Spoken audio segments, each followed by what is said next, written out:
Welcome to Sleep in Color Stories. Tonight, you'll find yourself somewhere warm, somewhere that smells of old paper and time, somewhere that has been quietly waiting for you.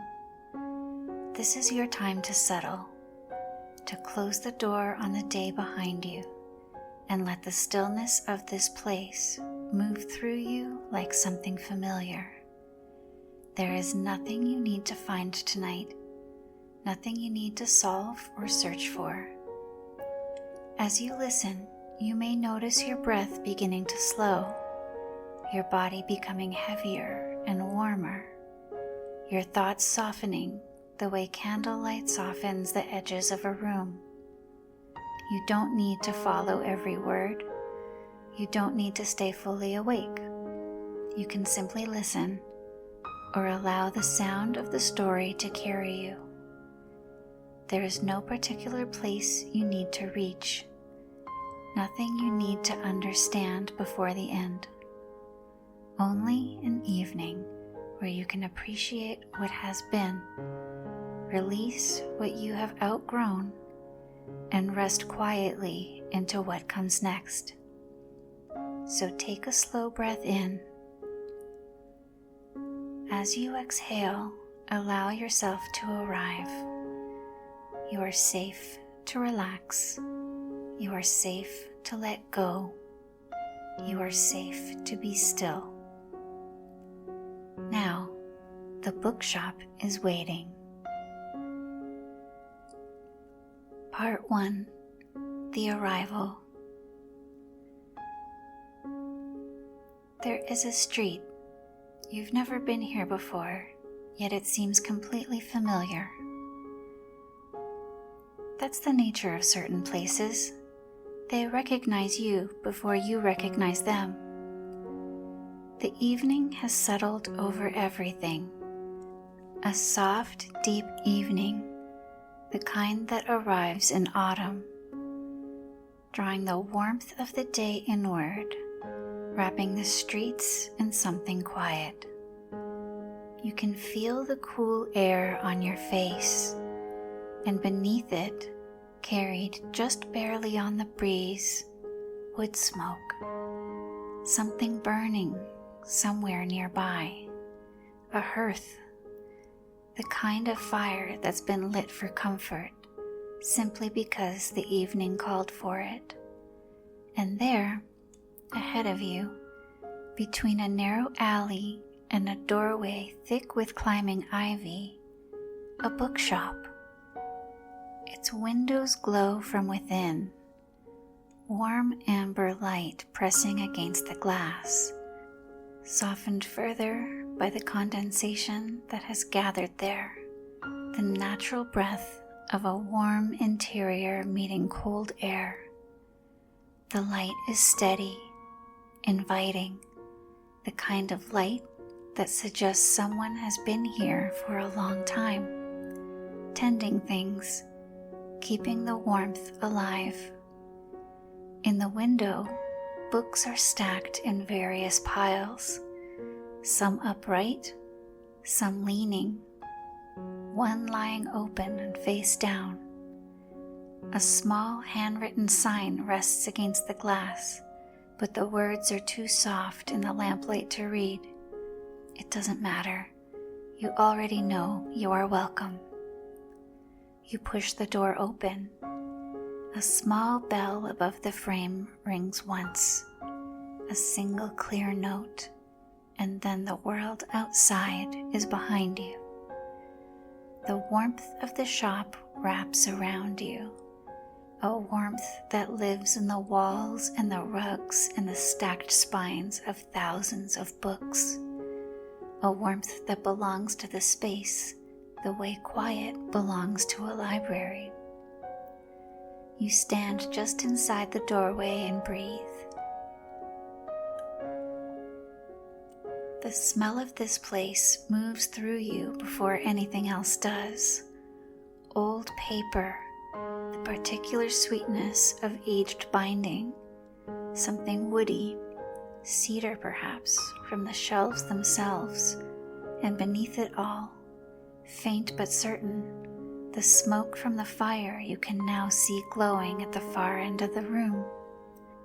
A small hearth, bricks dark with years of use, a fire burning low and steady just past its peak, the kind of fire that has moved beyond crackling and settled into a deeper, more patient state, a soft rhythmic breathing of orange and amber, steady as a pulse.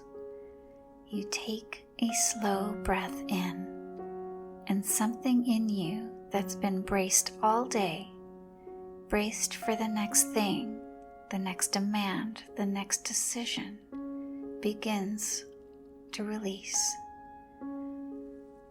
The shop is small, smaller than you might have expected from the outside, but full in a way that makes the smallness feel like an abundance rather than confinement. Every wall is shelves. Every shelf is full.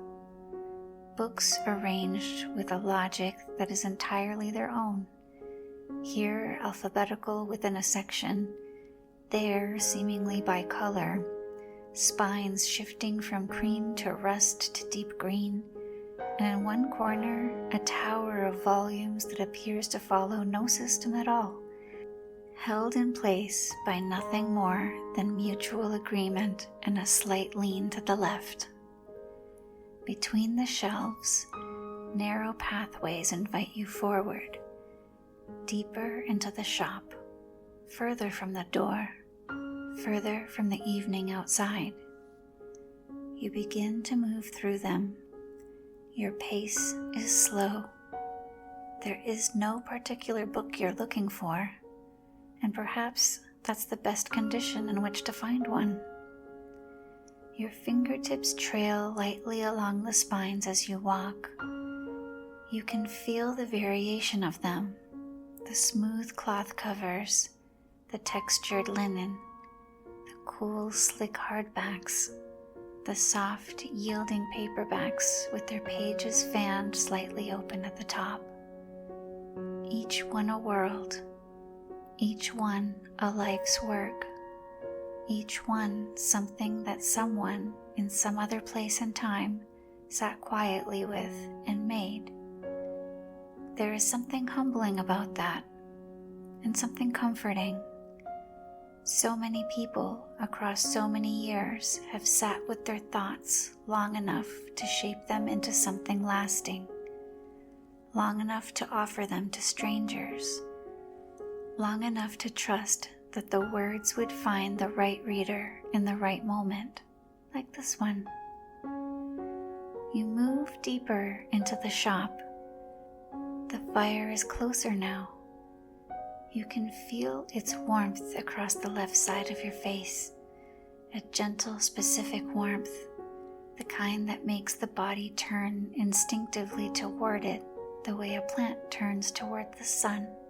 And there, beside the hearth, half hidden in the corner where two shelves meet at an angle, is a chair. Deep-seated, wide-armed, upholstered in something that was once a dark burgundy and has faded through years of use into something softer, a color with no precise name, a color that means used and loved and returned to. Beside it, a small side table, a lamp with low amber shade, and on the table a cup of something warm. Tea, its steam rising in a slow, unhurried spiral, curling gently in the heat from the fire before dissolving into the warm air of the room. You did not expect this, and yet it feels entirely as though it was waiting for you. You sit. The chair receives you completely. You sink into it deeply. Your back settles. Your arms rest along the wide, warm armrests. Your feet find the floor, and then, guided by some quiet instinct, you let your legs extend slightly, your body easing into its length. You are very relaxed. The fire breathes beside you, soft orange and amber flames, a warmth that moves across your skin like something kind, and the shop around you settles further into its own quiet.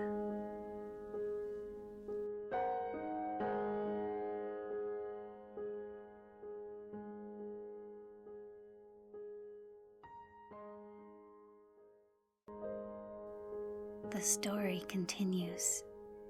There's more warmth where that came from, more quiet, more of the particular peace that arrives when you give yourself permission to stop and simply rest inside something beautiful. The full version of this story lives on my Patreon, along with exclusive sleep stories, guided breathing sessions, monthly affirmation audios, and personal voice memos that I make just for people who show up there. If these few minutes brought you any peace tonight, if something in this story felt like somewhere you needed to be, the rest of it is waiting for you. The Dreamer tier is $5 a month. The Dream Team is $10. And every month, something new arrives that you will not find anywhere else. The link to my Patreon is in the description and in my bio. I hope to see you inside, Dreamer. Sweet dreams.